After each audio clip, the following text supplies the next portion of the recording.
Hey everyone, and welcome to this deep dive.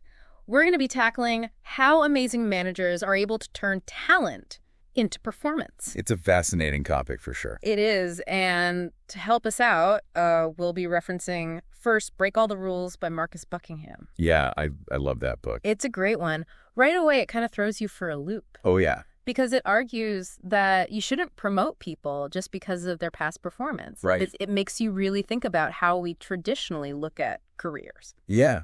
Like, think about it. You wouldn't just expect someone who's a fantastic programmer to automatically be a great systems analyst. Yeah. Just because they've been doing it a long time. Totally. They're totally different talents. Yeah. And great managers get that. They do. The book kicks off with this really cool story about a restaurant manager who had to make some tough choices. Oh, yeah. He was a big believer in taking swift action. He knew that if you wait too long to deal with issues, it just makes things worse. For sure. Has that happened to you? Have you ever seen that in the workplace? I know I have. Oh, yeah. All the time. People stuck in the wrong roles. Nobody's happy. Yeah, it doesn't benefit anyone. There's this awesome study referenced in the book that looked at thousands of business units across all kinds of industries, and they found this really clear link between how satisfied the employees were and how well their unit performed. Interesting. What really stood out to me, though, was that the study showed just how big of an impact the manager has. Yeah, how so? It actually overshadowed things like how much people were getting paid or their benefits or even the company's overall leadership. Oh, wow. It was all about the relationship with their direct manager. Huh. So that really drives home how important the manager is. Absolutely. There's even this story about an employee named Sharon who was offered a promotion, a raise, the whole 9 yards. She must have been thrilled. You'd think so, right? Yeah. But she actually decided to leave. Really? Why? Because she wanted a different manager, someone who she felt could really help her grow. Wow. So people don't leave companies, they leave managers? Exactly. Buckingham uses this really cool analogy of a mountain climb to describe an employee's journey. Oh, I like that. Every stage of that climb represents a different need that the employee has. And it's the manager's job to figure those needs out and make sure they're met. Interesting. So it's not a one-size-fits-all approach. Not at all. Okay, let's get into these 4 keys that great managers use to turn talent into performance. Selecting the right talent, setting clear expectations, motivating people, and developing their skills. So it all starts with finding the right people, right? It does. Selecting for talent is absolutely crucial. Buckingham compares it to how they chose the Mercury 7 astronauts. Oh, wow. Those were the first American astronauts. Yep. Every single one of them was incredibly qualified, but it was their individual talents that really made the difference. Makes sense. It makes you think about talent differently. In what way? It's not just skills and experience, it's something more, Yeah. Buckingham defines talent as a recurring pattern of thought, feeling, or behavior that can be productively applied. So it's about how you naturally think and feel, and how those patterns can be used to succeed in a specific role. Exactly. Think about it like some people are just amazing at remembering names. Yeah. Others are always organizing their stuff. Or they can't resist a good crossword puzzle. Yeah, those might seem like small things, but they can actually be signs of a person's talents. So someone who loves to organize and categorize things might be naturally good at data analysis. Right. Buckingham actually breaks talent down into 3 main areas: striving, thinking, and relating. Okay, tell me more about those. Striving is all about what motivates you, what drives you forward. Thinking refers to how you process information, your cognitive abilities. And relating is about your interpersonal skills, how you connect with other people. Wow. Imagine if you could quickly figure out someone's talents and then match them to the perfect job. That would be incredible. It would. There's this cool anecdote in the book about customer service representatives. Okay. And it talks about how the best ones actually see the phone as a tool for building intimacy with customers. That's interesting. Yeah, even if they're introverted in person, they can create this sense of closeness and understanding over the phone, which leads to really amazing service. Makes sense. So when it comes to picking the right person for the job, great managers look beyond just the resume. For sure. And they know that trying to change someone's core talents is a waste of time. They focus on finding people whose talents naturally fit the role, right? Exactly. And it's not just about the right skills. It's also about making sure they fit in with the team and the company culture. I see. So a person who thrives in a super fast-paced environment might not do well in a more traditional structured setting. Exactly. It's all about finding that right fit, the environment where they can truly shine. I get it. There's a story in the book about a manager who, after observing her team, realized that she could categorize them into 3 groups: 3 groups, what were they? stayers, movers, and those who should, move on. Gotcha. So the movers were people with valuable talents, but who weren't using them in their current roles. Exactly. And she was able to help those people find the right spot in the organization where they could really shine. It's amazing how sometimes just a little shift in responsibilities can make all the difference. Absolutely. One of the things I find most interesting about Buckingham's approach is that he really challenges that idea of focusing on fixing weaknesses. Right, like that idea that you have to work on your weaknesses to improve. He thinks you get much better results by nurturing your talents than by trying to improve in areas where you just don't naturally excel. Think about it. If you spend all your time trying to improve a skill that you're not naturally good at, it's going to be a struggle. It is, and you're probably not going to see the results you want. But if you focus on developing the skills you're already good at, you'll see much faster progress, and you'll probably enjoy it more too. It's a much more positive approach, right? Focusing on what people are good at instead of constantly reminding them of what they're not good at. Totally. So how do great managers handle those areas where an employee might struggle? Do they just ignore them? Not at all. They're actually very strategic about it. How so?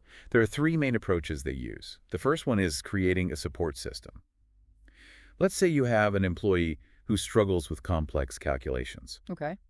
A great manager might give them special tools or software to help them with those tasks. That makes sense, but what about if it's a more fundamental mismatch, like their talents just don't align with the demands of their role? That's where finding a complementary partner comes in. Oh, interesting. Imagine you have a sales team.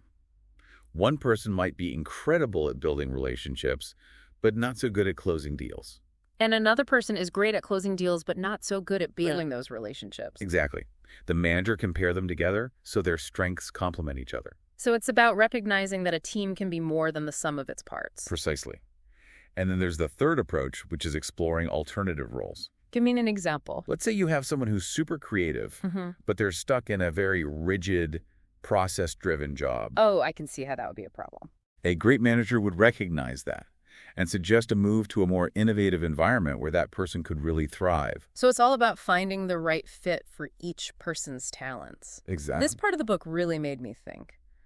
Buckingham really challenges the traditional idea of climbing the career ladder. How so? He argues that promoting people just because they've been there the longest can be a huge mistake, especially when the talents needed for different roles are so different. I can see that. He uses the example of promoting programmers to systems analysts just because they've got the experience, even though the 2 roles require totally different skills. It happens all the time, though, doesn't it? It does, and it often leads to unhappy employees and poor performance. So what's the solution? Buckingham thinks we should celebrate the heroes in every role. We should recognize and reward those who are excellent in their current positions, regardless of where they are on the organizational chart. That's a really cool idea. It is. It's not just about climbing the ladder. It's about finding fulfillment and making a real contribution. So a programmer can be just as valuable as a manager. Exactly, as long as they're both excelling in what they do best. Buckingham even talks about a company that implemented a system with different levels of achievement for a role that was traditionally undervalued. Interested. What did that look like? It allowed employees to gain recognition and move up without having to become managers, which might not have been a good fit for their talents. That's a great way to create fulfilling career paths for people at all levels. This whole idea of finding the right fit really resonates with me. It's not just a buzzword, is it? Not at all. It's crucial for career satisfaction and for doing your best work. For sure. So what does Buckingham say about figuring out that right fit? He encourages us to look back at our own careers and identify the roles where we naturally excelled and the ones where we struggled. Like an exercise in self-discovery. Exactly. By understanding our talents and what we enjoy, we can make better decisions about our career paths and find the roles that are a good fit for us. So we can choose a path instead of just letting things happen. That's the idea. He also has this really simple tool that he calls the Sunday night blues test. The Sunday night blues test. Have you ever dreaded Sunday night because it meant going back to a job you hated? Oh, yeah, for sure. That's a clear sign that you might not be in the right role. On the other hand, if you're excited about the week ahead, that's a good sign that you're in a good spot. So simple, but it makes sense. It does. This all makes me think about the role of the manager. Yeah. How does all of this fit into what a manager does? It seems like it's about more than just giving orders and evaluating performance. Right, it's more nuanced. Exactly. Great managers are like mentors and facilitators. They create an environment where employees can discover and develop their talents. And they build trusting relationships through open communication and feedback. Those regular one-on-one meetings are so important. Absolutely. It's a chance to talk about more than just tasks. It's about an employee's aspirations and their potential. And great managers encourage employees to take ownership of their performance and learning too. Buckingham is a big believer in self-accountability. What does that look like in practice? He suggests that employees keep a personal record of their goals, their achievements, and their self-discoveries. Interesting. So it's not for the manager to see? Nope, it's a tool for self-reflection and growth. It encourages people to be more proactive about their development. Exactly. So let's say you're looking for a new job, or you're just trying to figure out if your current manager is a good fit. What should you be looking for? Well, Buckingham suggests paying attention to how they handle those one-on-one meetings. Good point. If they're always canceling or they seem distracted, it's probably not a good sign. What else? You should also be wary of managers who micromanage everything. Good managers focus on outcomes. They do. They trust you to use your judgment and take initiative. So if you're constantly being told exactly what to do, that's a red flag. It can be really demotivating. What if you're in a situation where your manager just isn't a good fit no matter what you do? That's a tough one. Buckingham is pretty clear on this point. Some managers just aren't cut out for the role. And it's not necessarily because they're bad people. Right. It's just a mismatch between their talents and what the job requires. And no amount of training or feedback is going to change that. If you've tried to work things out and nothing's changed, it might be time to move on. It's never easy, but staying in a bad situation can be even more damaging in the long run. This all leads us to a really important theme in Buckingham's approach. What's that? The art of tough love. It might seem like it goes against everything we've been talking about, but it's essential for helping people reach their full potential. It's about finding that balance between caring and pushing people to be their best. Great managers understand that sometimes the kindest thing they can do is help someone find a role that's a better fit, even if it means having a difficult conversation. It's about recognizing that staying in a mismatched role hurts everyone involved. It's like trying to force a square peg into a round hole. It just doesn't work. So tough love means being honest and addressing performance issues head on. It's about setting high expectations and holding people accountable, but it's also about maintaining the relationship and helping them find a better path if they need to. Makes sense. Remember that story about Harry the manager who had to make the tough call to move Simon back to his old position? Oh yeah. Simon had been promoted, but he was struggling. Harry tried to help him, but he realized that Simon's talents were just better suited to a different role. And he had that honest conversation with Simon explaining why he was being moved. He emphasized that it wasn't a failure, but rather a recognition of his strengths. He was a great example of how tough love can be both challenging and supportive. Sometimes the kindest thing you can do is help someone find a position where they can truly succeed. Even if it means letting go of a previous vision of what you thought their potential was. Exactly. It's a reminder that careers aren't always linear. Sometimes taking a step back can be the best way to move forward. It's all about understanding the individual, their talents, and what they want to achieve.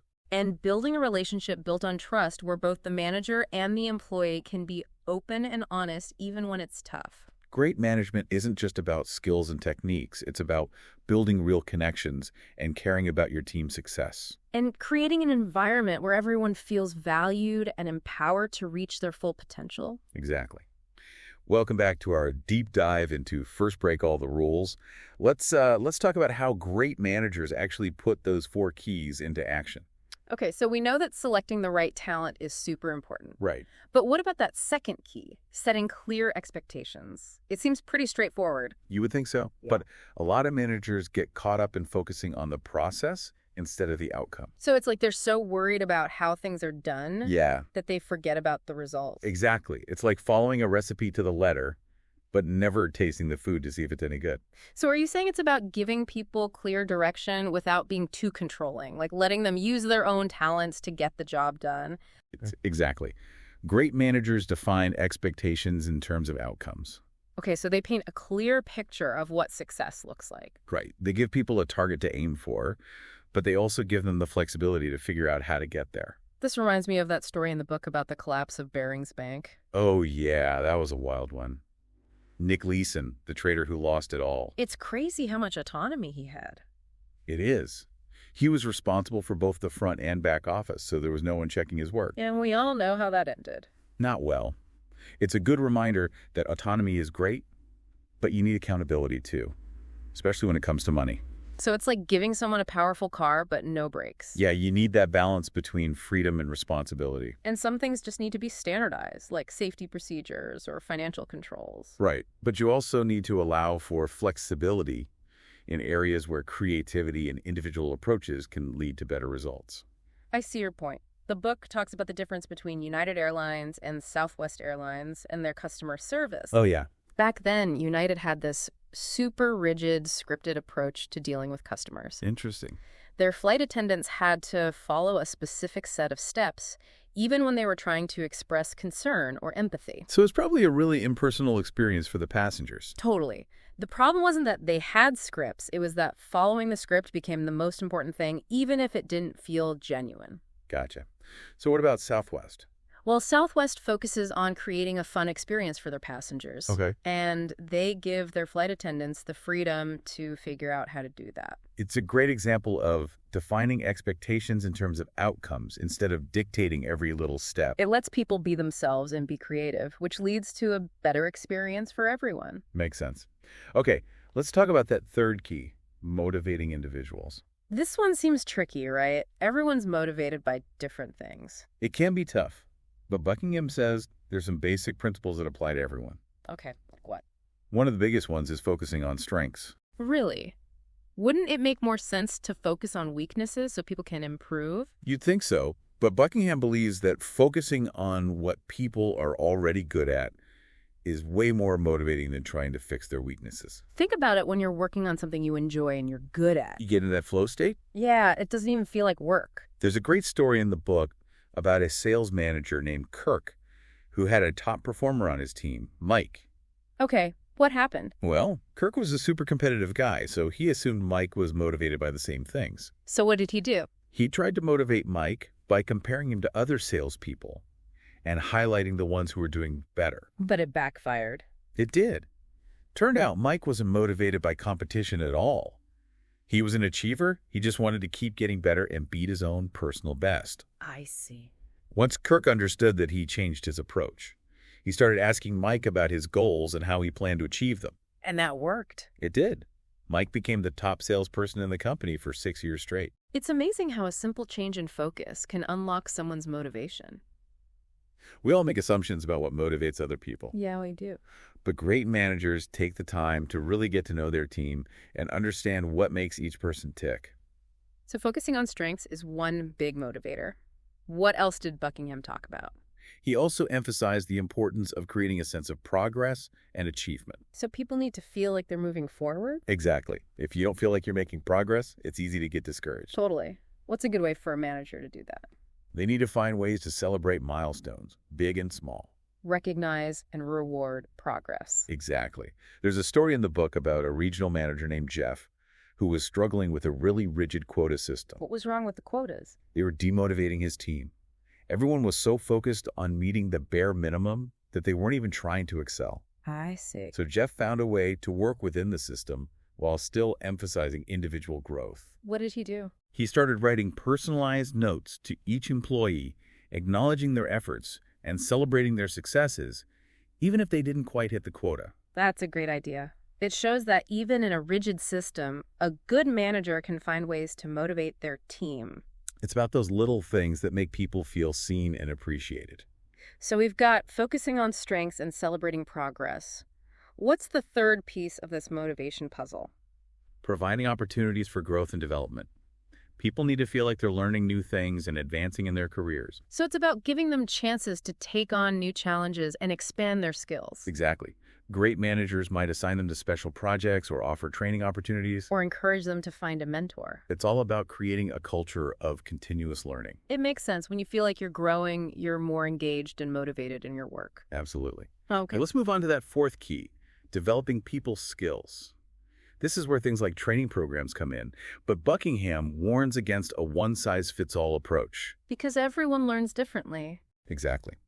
Great managers take a more personalized approach, taking into account each person's strengths, weaknesses, and goals. So instead of just throwing everyone into the same training program, They might recommend specific books or articles or connect them with a coach. it's about creating a development plan that's tailored to each individual. Exactly. It's like that saying, give a man a fish and you feed him for a day.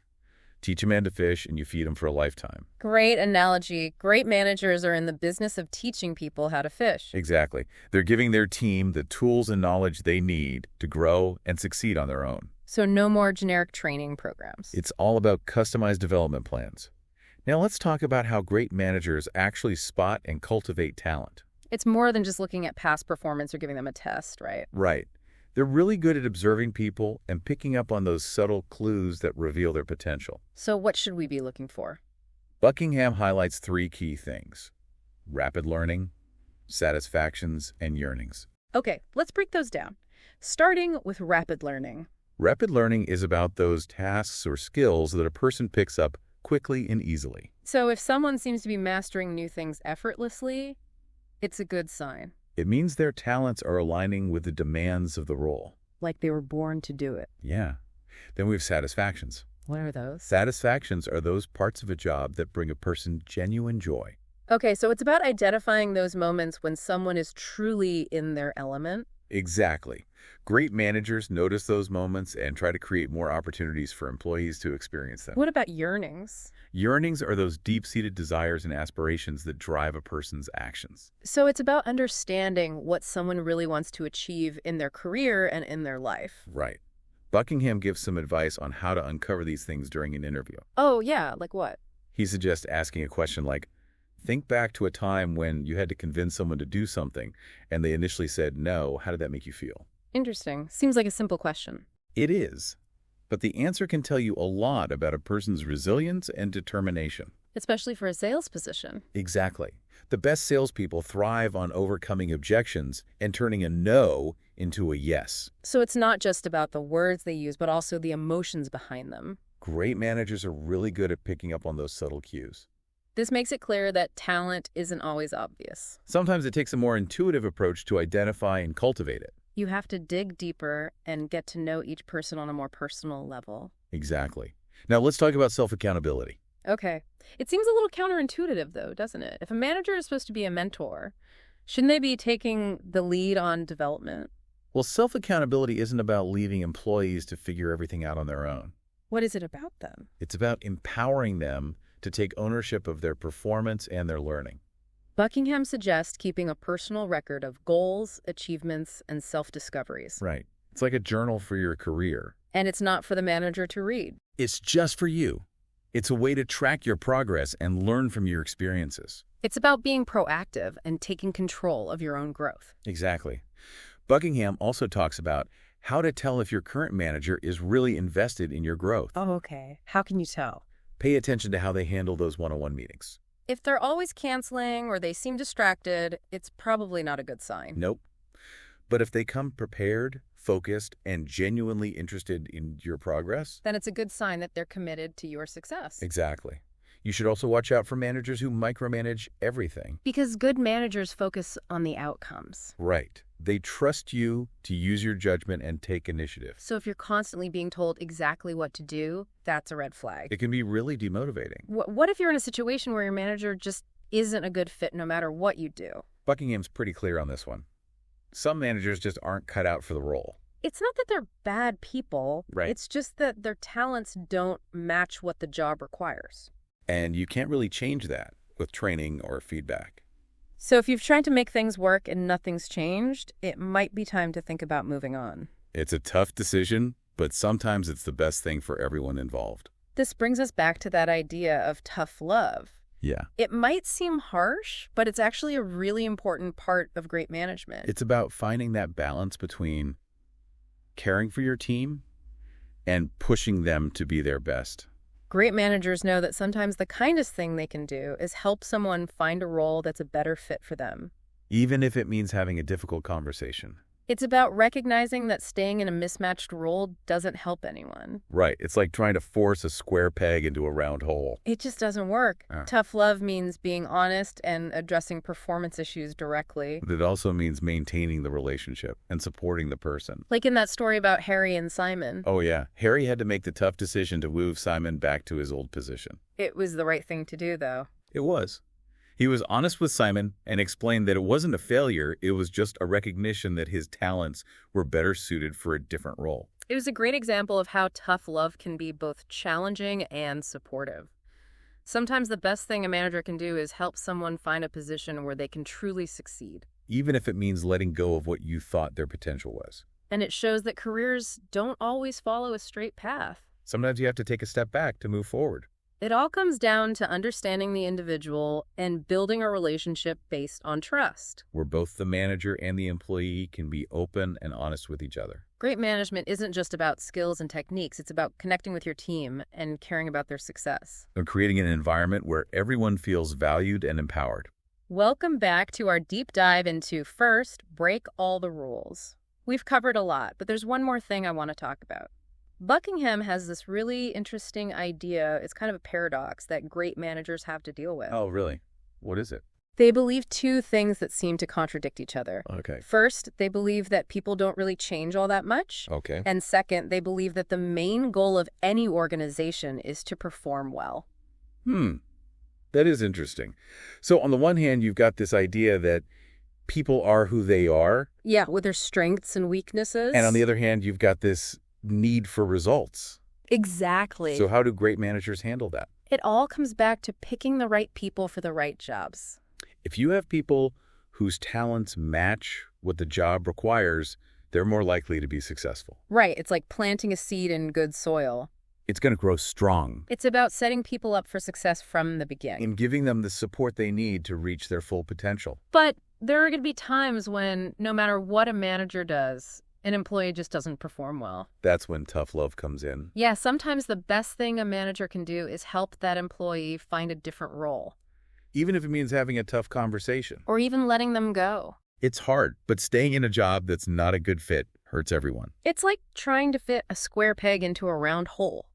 It just doesn't work. This whole deep dive has really changed how I think about management. In what way? It's not just about telling people what to do and checking their work. There's more to it. It's about understanding people, helping them develop their talents, and creating an environment where they can succeed. That's a more human approach. So as we wrap up, first, break all the rules. I want to leave you with this. Okay. Think of great managers as catalysts. What do you mean? They spark the potential in each person, helping them turn their talent into amazing performance. They break the mold. They do. They celebrate individuality and create workplaces where everyone can shine. So whether you're a manager or an employee, Or somewhere in between. think about how you can use these ideas to create a more fulfilling and successful work environment. How can you help yourself and others discover and unleash your unique talents? That's the challenge And the reward. of great management. That's all for this deep dive. Thanks for listening.